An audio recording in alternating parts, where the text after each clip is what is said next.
I used to really like Arrow, for a bit at least. There are 7 seasons of the show now, and I kid you not, there were only 2 that are even watchable at all. If I had a friend ask me if I would recommend them watching Arrow, I would have to give them a long and complicated answer. I don't think it's a bad show, but it's hard to say what it is exactly, so this video will be exactly that long and complicated answer. Buckle up folks, because this one is gonna be fucking awful.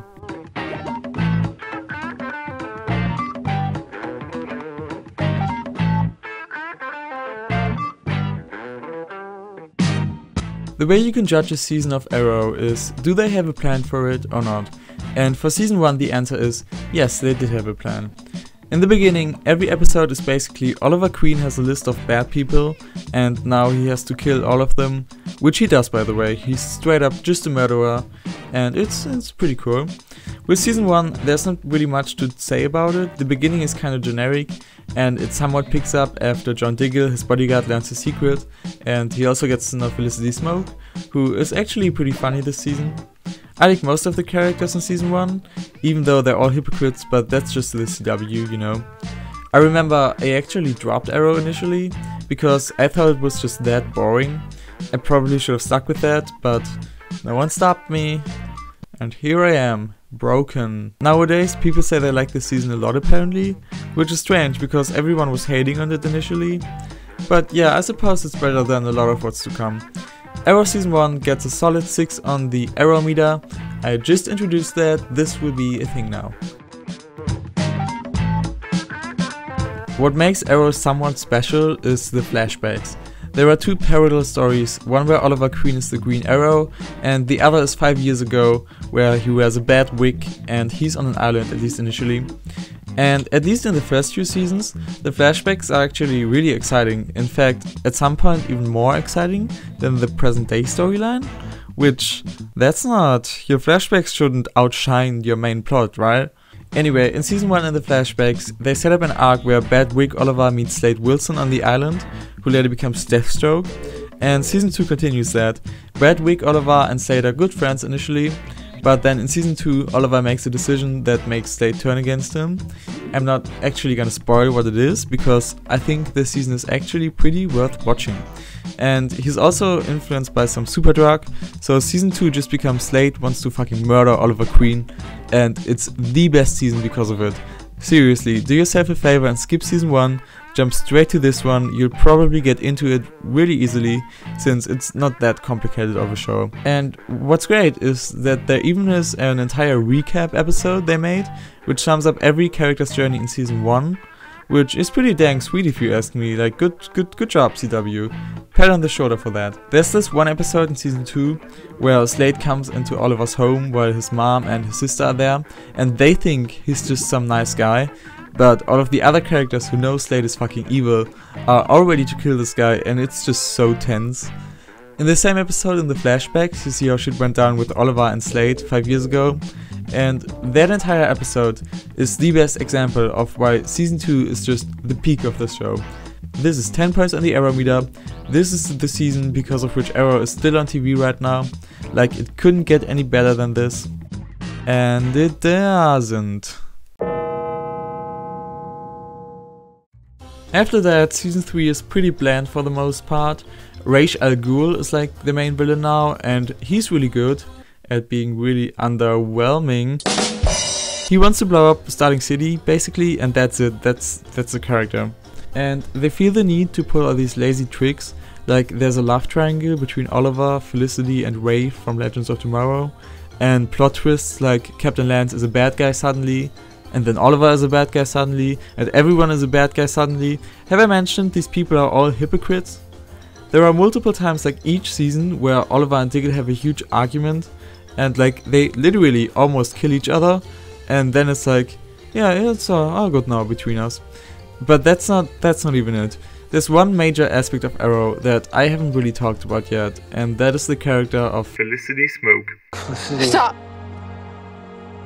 I cannot hear another lie. So they always seem to need one character on Oliver's side who criticizes basically every single decision he makes, and in seasons 1 and 2 that was usually Laurel, But now Laurel has a different character arc going on, becoming the Black Canary or something. So that role now goes to Felicity, and it gets real annoying real soon.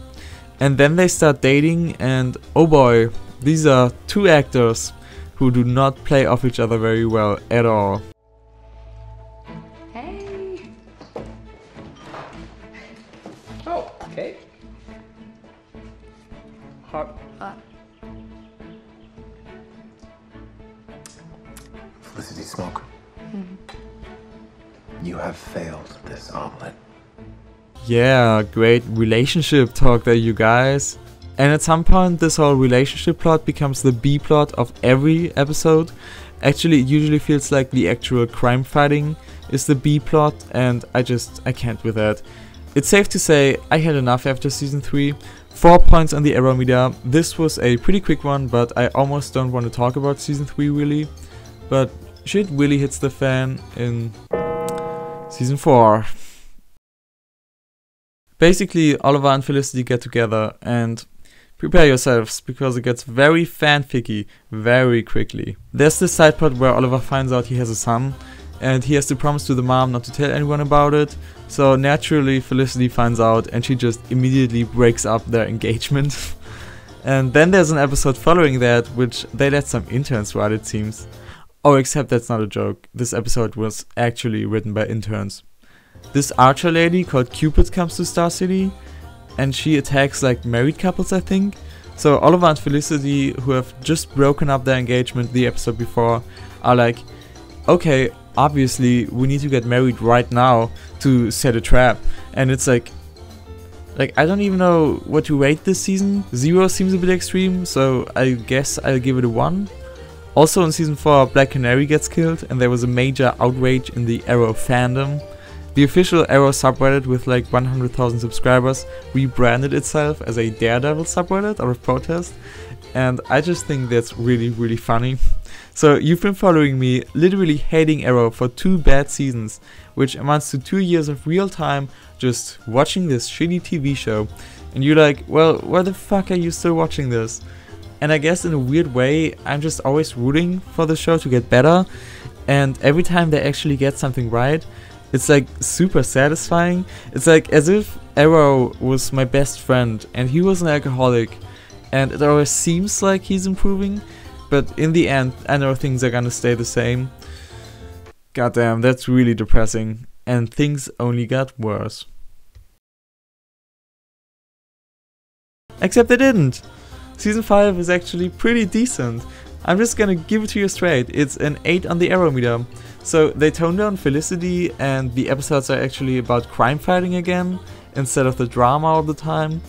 The villain of the season is like legitimately scary, and almost as good as Slade, and they explore this really interesting aspect of Oliver's character, whether he might actually enjoy being a killer, and it culminates in a super satisfying season finale, which also wraps up the entire flashback part of the show, and I finally enjoyed watching Arrow again. Oh no, I'm just kidding. Season 5 of Arrow fucking sucks. So in season 5, no, I'm just messing with you. This season is actually great. You know what isn't great though? I started watching season 6 and I realized they're undoing everything they got right. So basically this season starts with Oliver and Felicity broken up, and then 8 episodes later they are actually literally married. So episode 8 is the crossover episode with the other shows, where it's the Flash's wedding, and then at the wedding Oliver and Felicity are like, okay, double wedding everyone. Like what? Is this like an American thing where you propose at other people's weddings? Like did anybody even want that? Oh yeah. This was where I finally made the decision any rational person would have made years earlier, and I quit. I stopped watching the show, I'm done with Arrow. I have some good memories of it, but if you ask me, it probably should have ended after season 5. The characters have been around for so long now that there's not much more they can really do with them. And the characters were the only reason I ever really liked Arrow. Season 7 is so far pretty good again apparently, but do you see how I can just not make this emotional investment? If I had a friend ask me now if he should watch Arrow, my answer would be this. You can have a lot of fun with the show. There are some very satisfying storylines and character arcs, but you gotta skip some episodes, and in the case of season 4, just skip the entire season. I don't care if you're a hyper completionist, you just gotta think of your mental health here. It's pretty clear that there was never something like a multi-season plan for this show, and they just keep pulling things out of their ass. Like, a lot of the decisions around Oliver and Felicity's relationship are based on Twitter campaigns apparently. And I'm sorry, was that not the worst sentence that has ever been uttered in human history? Anyways, watching Arrow hasn't completely destroyed my life, however, and that's partly thanks to the existence of the rest of the Arrowverse. I look forward to talking about Flash, and Legends next possibly, because even with the bad seasons of those shows, there's some level of enjoyment to be had, and I hope you tune in. I'm never gonna use the word Arrow on this channel again, sue me if I do, and I'm out. Goodbye, YouTube. Even a cockroach knows when to pack up and head out of Dodge. Star City is my home. I will never stop fighting. Sure you will, killer.